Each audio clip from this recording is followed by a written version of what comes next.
Okay, ladies and gents, we're going to be having a look at bearings today to do with angles. But just as a little bit of a starter, most of this starter's involved in algebra. There's a couple of other random questions in there. If you could have a go at this starter in your books or wherever you're recording your work, pause the presentation, and then we'll come back and we'll have a look at this starter. So bearings is what we're going to be looking at today.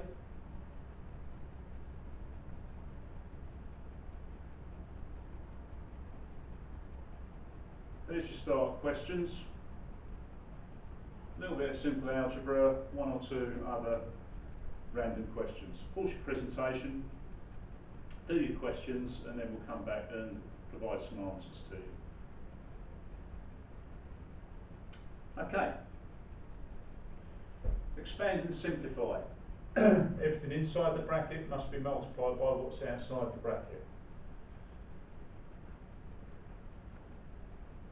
3x times x, 3x squared, 3x times minus 5, multiplied by minus 5, minus 15x. Expand and simplify, it says. Well, we can't really simplify these, because to simplify them, we take them back into the brackets. So we're fine with that answer as it is. Expand and simplify. Everything inside the bracket multiplied by what's outside the bracket. So 3 multiplied by 3 is 3p, minus p multiplied by p is p squared. Factorise what's common to both of those terms. There's no number that's common to both of those terms. There's a common factor to both of those terms, but a is in both of those terms. So I'll take out an a from the first term there. Leaves me with 4a. Take out an a from the second term, and it leaves me with 3b. Factorise what is common to those terms. There's a p, a q and an r. So none of the letters, none of the variables are common, but the numbers have a common factor of 5. So that leaves me with 7p inside the bracket, 2q and 5r. Factorise what's common to both of those, to those three terms there. Factorise what's common to these three terms here. Factorise what's common. We can put those two terms inside a bracket. Factorise what's common. Expand and simplify. Everything inside the bracket multiplied by what's outside the bracket. Now I'm going to give you the answers on the next page in a minute, but I just want to come back to the couple of questions here that aren't to do with simple algebra. Ordering them from smallest to biggest. What's the smallest? Smallest is this one, so that would be the one you write down first. What's the next largest? What's the next one coming up? That's the next one. Then 3, and then 4. And that is the order you should write them down, because it says from smallest to biggest. Would you lose a mark in an exam if you didn't do it smallest to biggest? You could. So you've got to make sure that you write them down again and you write them from smallest to biggest. The mean of these numbers, it's about averages. What do we do when we're looking for a mean? We add the numbers together and divide by the number in the sample. So there's 5 numbers in the sample. We add these together. 6 and 8 and 4 is 18. And another 7, 25. So we've got 25 altogether. Divide it by 5, so the mean of those 5 numbers is 5. Right, just so we can move on, there are the solutions for you.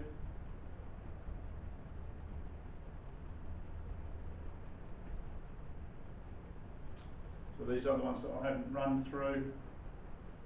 They've written out these numbers in order, as I said, that you need to do. You've got a mean of 5. And the other solutions are there for you. Okay, right. I said we were going to talk about bearings today. Let's have a little think about angles to start with, just to make sure that we're 100% with these. Right, what type of angle is this? Got two lines there, we've got an angle between them. What type of angle is it? It's an angle that's more than 90 degrees, but it's less than 180 degrees. So what type of angle is it? It's an obtuse angle. How do we measure that? We measure angles by using one of these, a protractor. You should have used these in class at some time. But that's really important that you think about what I first said there when we came onto this slide. What type of angle is it? It's an angle that is greater than 90 degrees, less than 180 degrees. So, when measuring that angle, on a protractor you have two scales. 0 round to 180, and 0 round to 180. You read off on the scale here for this obtuse angle, this angle that should be between 90 degrees and 180 degrees, and you said, oh yeah, right, okay, that angle's going to be 43 degrees. You're wrong, aren't you? You're going to be wrong. You've used the wrong scale. But we thought about it beforehand, we've thought about it, we've said it's an obtuse angle, it's between 90 degrees and 180 degrees. So that means we use the other scale. 0 round to 137. Much more reasonable answer. So look at what you've got first and make sure that your answer makes sense. 43 degrees wouldn't make sense. 137 degrees, yeah, that makes sense. Okay? Similarly, what type of angle have we got there? We've got two lines, we've got an angle between them. It's an acute angle. An acute angle, it's less than 90 degrees. It's an acute angle. So, same as in the last one. Put our protractor up there. Would a sensible answer be 148 degrees? No, it wouldn't. So we're using the other scale. Let's make sure that's in the right place first though. So 148 degrees, is that right? No, no, no. Use the other scale. 32 degrees. Okay? That makes a lot more sense. An acute angle, an angle that's less than 90 degrees.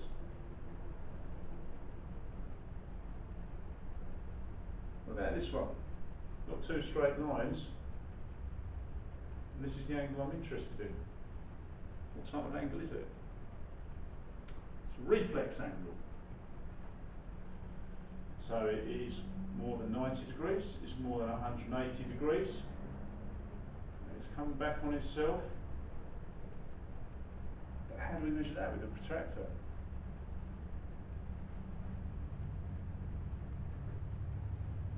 How many degrees have we got all the way around here? How many degrees all the way around?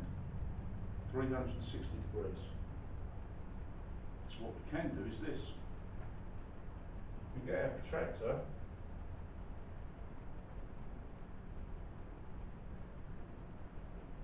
and we can measure this small angle here. What's that small angle? I'm going to round it up, it's 45 degrees. Okay? 360 degrees all the way around, so my reflex angle is going to be that 360 degrees, take away the 45. Can I deal with that angle with a protractor? I've just done it. So 45 degrees off my 360 degrees, that reflex angle is 315 degrees. You've got to think about these things, ladies and gents. Okay? Right. So, we had a little talk about that. 360 degrees all the way around. So you've got to think carefully about what you're being asked to measure.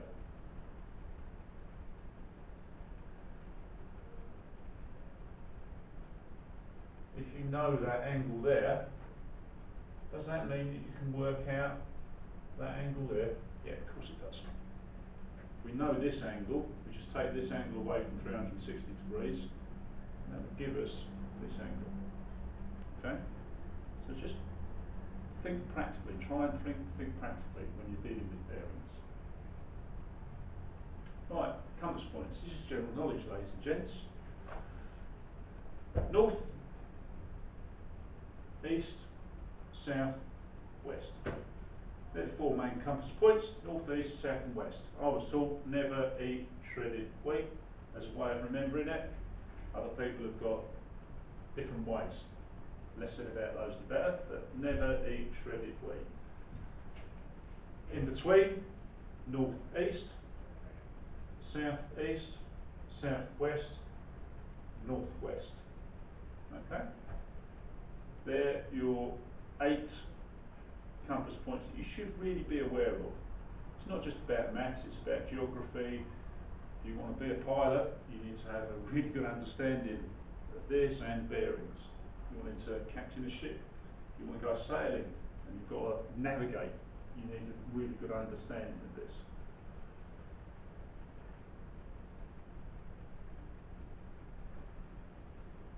Now, just have a look at this. You might want to come back to this later on. North, east, right angle, 90 degrees. South, opposite to north, 180 degrees. Now, interestingly, west, there's a 90 degree there, but it's shown as 270 degrees. Similarly for northwest, halfway between north and west, so it's going to be 45 degrees here, and it's going to be 45 degrees here, so 315 degrees. And it says over there, we measure their angles from the north, and that's one of the interesting things about bearings, and something you need to know, understand and remember. Measuring from north to northeast, 45 degrees. North to east, 90 degrees. 135 degrees, 180 degrees, and then 225 degrees, 270 degrees, 350. We always measure from the north. You'll notice another couple of things if you want to come back to this slide in a minute. Old-fashioned compass, one that you're more used to seeing, particularly if you're going to Duke of Edinburgh, if you've dealt with Duke of Edinburgh or cadets. Measuring bearings, the 3 rules. Bearings are always measured from the north. I talked about that. Always measured in a clockwise direction. I've indicated that to you. And they always contain 3 figures. So, those 3 rules, if we bear those 3 rules in mind, and we go back to our compass points here, always measured from the north, always in a clockwise direction, always have 3 figures. That's why we've got this little 0 here. Must have 3 figures to indicate that it's a bearing. Always measured from the north, always measure in a clockwise direction, always 3 figures. There are 3 rules you need to remember about bearings. Let's get back to where we were. So, using this example here, if I wanted to take what's the bearing of B from A, so I start at A and I'm travelling to B. So that's the direction I'm heading. So that's the bearing I'm interested in. I'm going from A to B. That's the bearing of B from A. So that is the angle I'm interested in. What does it look like? What type of angle does it look like? To me, it looks like an obtuse angle. So if I was then being asked to measure that in an exam example, what I do, I bring over my protractor,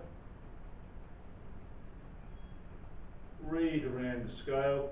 Is 60 odd going to be right? No, no, it's not. It's not 60 degrees, is it?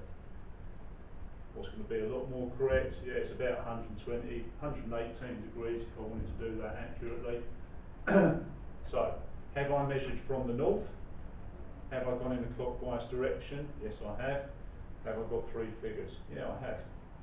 So everything is fulfilled. Okay? Started at north, gone in the clockwise direction, and I've got three figures. So my bearing, my answer, would be 118 degrees. That would be my bearing of B from A. I've gone from A to B, that's the bearing, that's the direction, that's the angle I've got to measure. Okay, let's have a look at another example. Right, this is an example you might be asked to do, something similar to this in an exam type situation. A is 5 metres to the south and 4 metres to the west of point B. So point B, we go 5 metres south, we go 4 metres west, we end up at point A.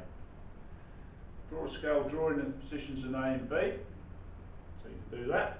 We can draw our scale drawing, because what's that going to be? It's going to be a 90-degree right angle, because it's talking about going south and then going west, so that is a 90-degree angle. And then it says find the bearing of A from B. So, bearing of A from B. So that means that is my journey. B to A. Bearing of A from B. I've gone from B to go over to A. So, bearing. This is where I'm starting. I start measuring my bearing from north, going in clockwise direction until I reach my direction of travel. So that's the angle I need to know. What type of angle is it? Reflex angle, isn't it? Reflex angle. So it's going to be more than 180 degrees. A couple of different ways I could do this. Need my protractor.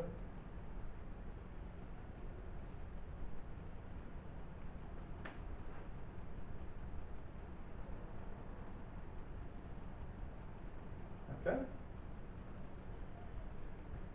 This is my direction of travel along this line. Now I can use my scales here, and I can do two different things. I can read off here, that angle there is 40 degrees. That acute angle there is 40 degrees. That's not the angle we want though, we want this green angle here. So what's that green angle there? It is 40 added to 180. 40 added to 180 would give me 220 degrees. So that would be my bearing, B going to A. Started at north, going in a clockwise direction, that's the angle I'm interested in.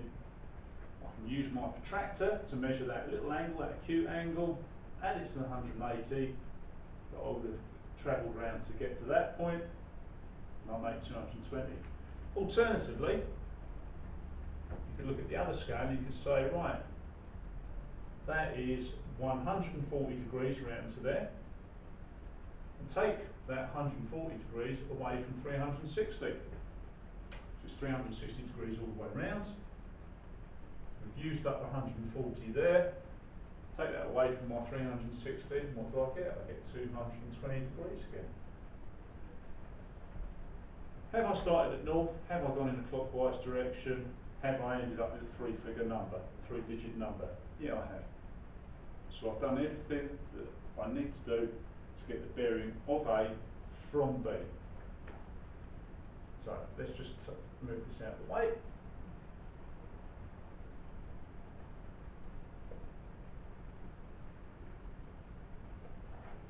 Because it's asking you another question there.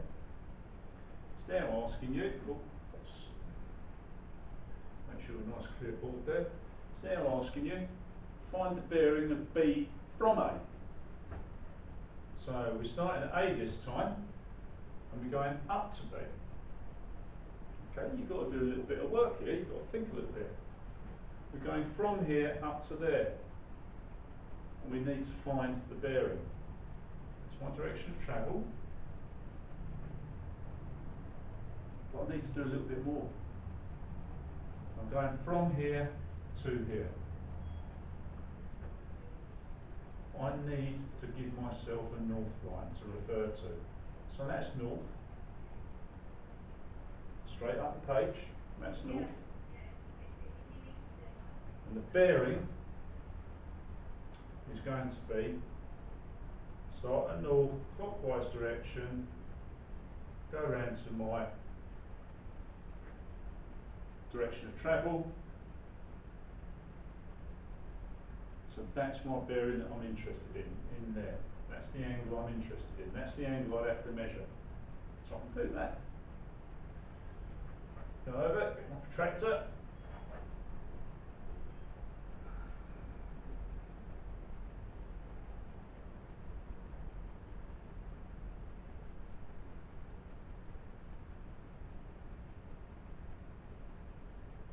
There you go. So, what type of angle is that going to be? It's an acute angle, isn't it? It's an acute angle. Less than 90 degrees. So I'm looking on this scale, I've got a choice of 140 or 40 degrees. Quite clearly it's going to be 40 degrees, isn't it? So that is 40 degrees, that angle there. So that's 40 degrees. That angle. Have I started at north? Have I gone clockwise? Yeah, I have. I've done those two things. Have I got a 3-digit number? Not yet. So to get my answer, because they're asking for the bearing of B from A, got to make it a 3-digit number. So your answer is that. That is the bearing of B from A. Okay. Right. 3 things you need to remember then. Bearings always measured from north. Measure the angle clockwise from north, and it must contain 3 numbers.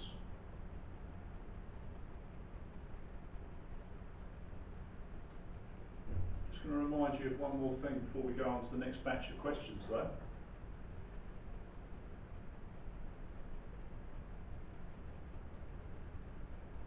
A little bit of revision.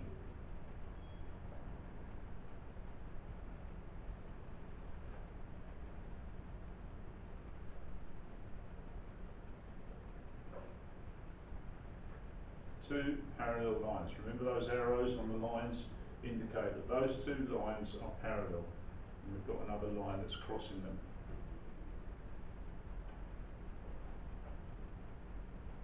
What do we know about this angle and this angle here? What's true of those 2 angles? Those 2 angles add up to make 180 degrees. Interior angles, co-interior angles. Okay? Quite important that. You need to remember that for the next little exercise. 180 degrees. Angles between parallel lines, interior angles add up to make 180 degrees. Okay, so next little exercise that we're going to look at. A to B, A to B, A to B. In each example, what it's telling you, the bearing going from A to B has been given to you. So each of those bearings is correct, going from A over to B. It's then asking you to calculate the bearing of the return journey. So B back to A, B back to A, B back to A, B back to A. So have a look at those 6 examples, maybe copy them down and work out what your reverse journey, what's the bearing of the reverse journey going to be. And I've given you a key to how you need to solve that on the last slide when I've talked about those parallel lines, because of course north and north are lines in the same direction, aren't they? So it's giving you a clue about how to go about this, and I've given you a little bit of a key piece of information, or reminded you of a key piece of information on the last slide. I want you to work out, so you can pause the video, work out the bearings B going back to A, B going back to A, B going back to A, etc. for those 6 questions. Okay, right, so what we've got to do for this, interior angles allows us to say, well, 180 is those 2 angles added together, so 45 degrees. Now to make 180 is going to have to be 135 degrees. Which means the bearing going back from B to A, start at north, go around in a clockwise direction, 360 degrees, take away the 135, so your solution is going to be what? 225 degrees. Okay, starting at north, clockwise direction, that's the angle you need to know. We've worked out that that angle is 135. 360, take away the 135 means that is 225 degrees. Next example. Right, properties of parallel lines allows us to say that that angle in there is 60 degrees. So what's the bearing with the journey B back to A? A bit more simple really. That's the angle, start at north, clockwise direction. That's the angle we need to know. We've used up 60 degrees of our 360 degrees, so our actual bearing is going to be 300 degrees. Both of those answers, 3 digits. Third example.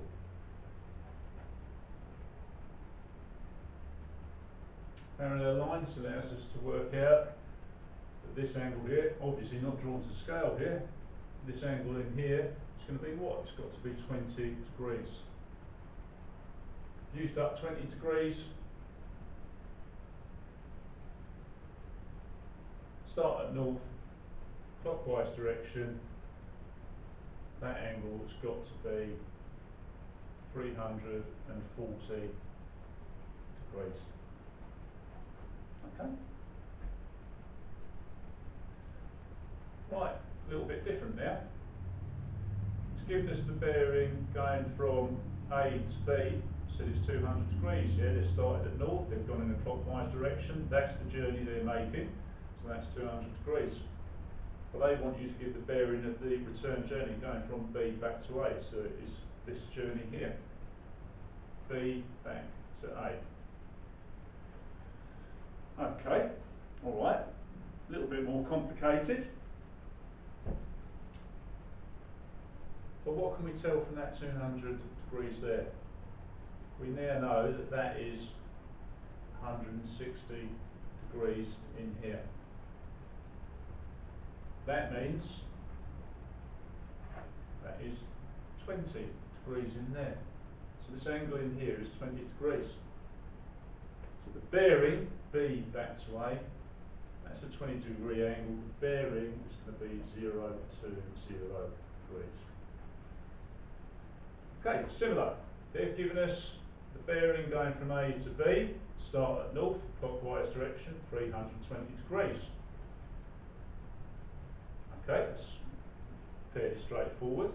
That means that that angle inside there has got to be 40 degrees. That angle is 40 degrees. This angle up here is 140 degrees. Start at, because we're going our return journey from B back to A. So start at north, clockwise direction, 140 degrees for our bearing. And the last example. A going to B, start at north, clockwise direction. They've given us a bearing of 260 degrees.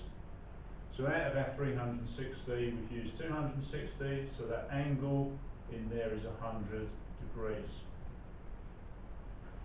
That's 100 degrees, that means that that's got to be, because of the parallel lines, that's got to be 80 degrees. So my journey from B back to A is along this line, start at north to measure my bearing, go in a clockwise direction. I know that angle's 80, but to make it a bearing, I've got to say 080 degrees. Okay? So let's each of those work through. And that concludes the presentation on bearings. I hope you found that useful. I hope you've understood that. Thank you very much for your attention, and good luck with your examples.